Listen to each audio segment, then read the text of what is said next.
Pops started 10 years ago, and we've come pretty far since our inception. We started with 35 kids, and now we are at about 150. We have gone from producing one show a season to producing, I gotta count, 1, 2, 3, 4, 5 shows. And there's never been a more important time where we need this, we need the arts. And so we really saw this as an opportunity, not just for ourselves, but really to pay it forward. What I remember most about the early days is we had so many parents willing to help do anything that needed to be done. It really brought the magic of theater because most people don't realize how much goes into a production, and also how sometimes it's just kind of strung together. Everyone just comes together. It really did take a village to build Pops and build the theater community that we have, and so much heart went into it. I started with Pops back in 2007 when I was 7 years old. I actually signed up thinking it was going to be a dance show. And then I got in and they're like, oh, you have to sing. And I was like, wait, what? But I ended up falling in love with theater. I think it allowed me to be a lot more understanding of people, and I think I'm very open-minded because of how much diversity I've seen. And it showed me that regardless of any physical factor, that love is love and people are people. I started Pops 6 years ago, so at 11 years old, and I had been coming to shows, watching them for years. Then I joined as soon as I could, and it just absorbed my life, and it was great.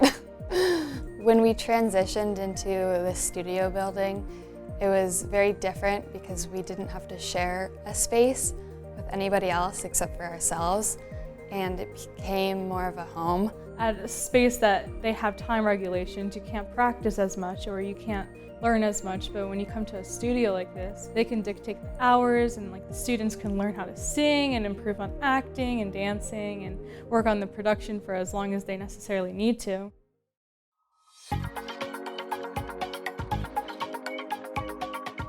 Since being in this space, we've had the opportunity to build different programming, such as Tech Olympics. We've done our 24-hour musical. We did our Grace show. We've opened up the studios to just create community and culture. And as we grew, we've been able to take off some of the hats and put one hat on, like Ashley Henley, to have a resident stage manager completely shifted our organization. We really put on quality professional productions. What it takes to put those together and keep that high caliber are paying the professional people that come in to make this happen what they're worth. Over the last 4 years, our costs have risen quite a bit. Number one, our space in Manhattan Beach is prime space, so that's a big overhead cost.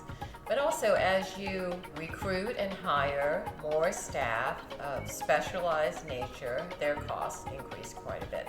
And the tuition will never keep up with that. So actually, our tuition is maybe 30%, which is why we do a tremendous amount of fundraising.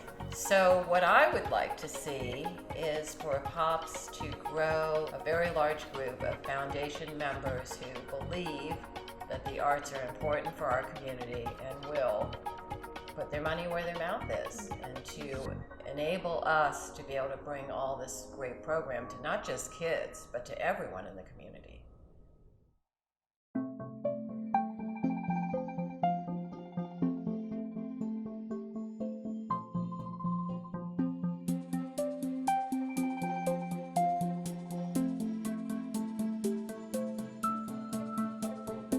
Contributing at the green room door level will provide up to 2 to 3 children with costumes, their dance shoes required for the show, and tech meals.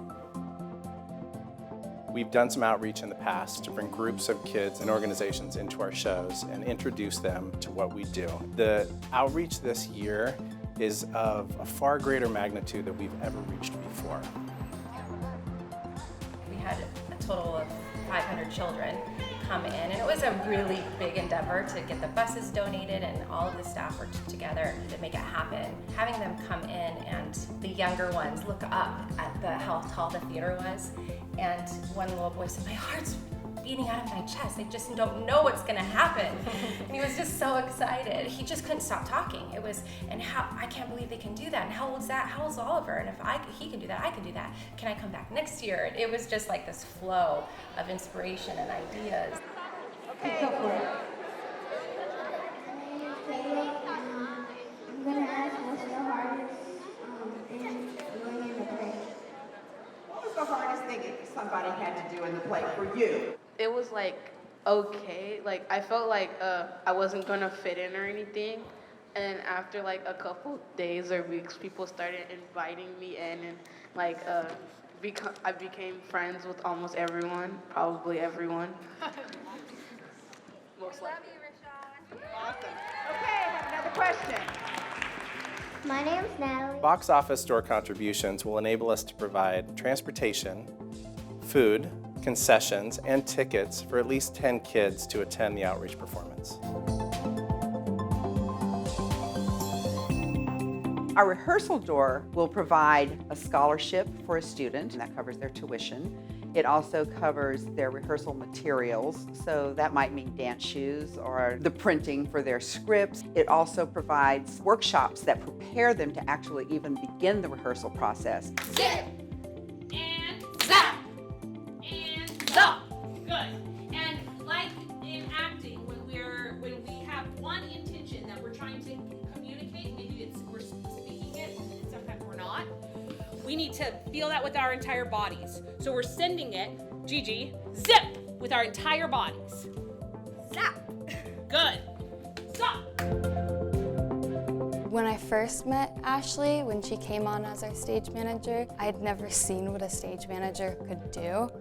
And I felt like we were missing without her. And I can't remember a production without a stage manager. She did so much more than her job, which was organizing and making our show run. She was personal and always kept in contact with us and made sure that we felt okay. And she's helped me so much. Lights 114. Go. What spurred the need for the Tech Artisans program was that we recognized that there were students who were wanting to come and be a part of the cruise. I recognized that the basics of tech weren't here yet. We began with Tech Olympics, and the very first one we only had 11 kids, and then the next one we had 41, I want to say. We realized that they had a hunger for the tech side of things because they want to know how the magic happens. They want to know how Cinderella quick changes on stage in 10 seconds and it looks amazing. Backstage door level of giving goes towards getting industry standard gear. How do I teach a student to program a light board when the light board we have is 10 years out of date? We also are constantly renting the same gear over and over and over again, but I don't have access to that year-round to use as teaching tools for the students. So there's a lot of just very basic theater gear that Pops simply doesn't own at this time. Whatever we purchase will also be used on shows because the tech students are actually going to be tossed onto the shows as the staff. The workshop door is important because you get to sit in a very intimate environment with a teacher, and then you also get hands-on experience. The goal of Tech Artisans is to create future professional technicians and also designers. There is a difference, and everywhere in between. I want to open the doors and really just make the sky the limit. Stage door level contributions help us to offset costs that are continually rising. An average theater can cost anywhere from $10,000 to $20,000 to $30,000 depending upon how long we're in the theater, how many weekends of shows that we do. And that's just for one cost. There's staff that needs to be in there, there's rentals, there's facilities management. All of these things are hard dollars that we need to offset.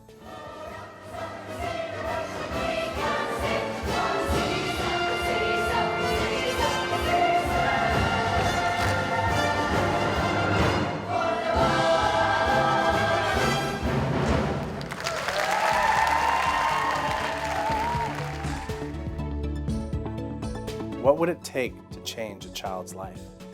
What if all it took was opening a door? Who opened a door for you? Who will you open a door for?